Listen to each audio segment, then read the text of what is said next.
everybody. I'm Julie Cooke. I'm really honored and humbled to be here today. Susan Green was all about love. She loved people, she believed in people, and she made each of her many friends feel that they were her best friend. And Susan celebrated the success of her friends. Robin and David, Susan would be so proud of you.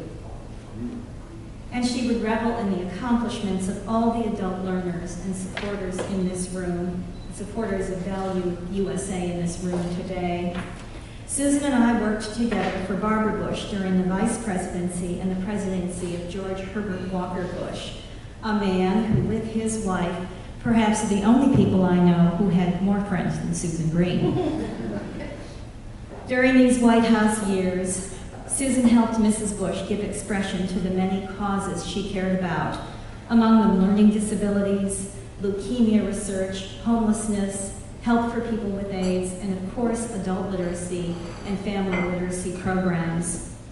Mrs. Bush relied on Susan to help her persuade others to care too, whether it was at a reception in the East Room, a visit to a library, a speech to a graduating class, or responses to heartfelt letters telling personal stories. Susan's words always played a role at such events. And she was much more than a speechwriter. She was an advisor, a collaborator, and a resource for all issues related to education and learning. These two remarkable women shared one more rare characteristic. They were and are very funny people. Every speech that Susan ever wrote always included just the right joke or humorous anecdote. How I wish time permitted me to share some. Susan could write them, and Barbara Bush could surely deliver them. As a friend and colleague, I saw firsthand Susan's unlimited capacity for loyalty, friendship, and faith in people. She found joy in living and embraced and said yes to almost everything. If she had a fault, it was that she could never deny a request or say no to an opportunity, even when the hours in the day didn't permit it. Sometimes it got her into trouble, which you'll hear about in just a moment. I know she would be so very honored by this award in her name and full of pride in the recipients. A celebration of those who strive and embrace opportunity. Were Susan here today, Robin and David, it's very likely you would have a new best friend. Mrs. Bush has sent a message for today's event, which I've been asked to read. Dear friends, as a literacy advocate, I want to thank you all for attending it's the 10th, isn't it, though? Well, the 8th annual Adult Learner Leadership Institute Luncheon.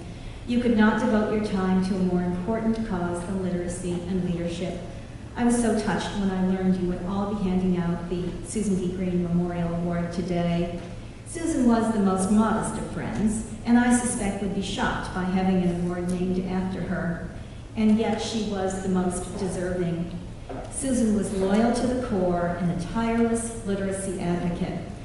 However, I must reveal one thing about Susan.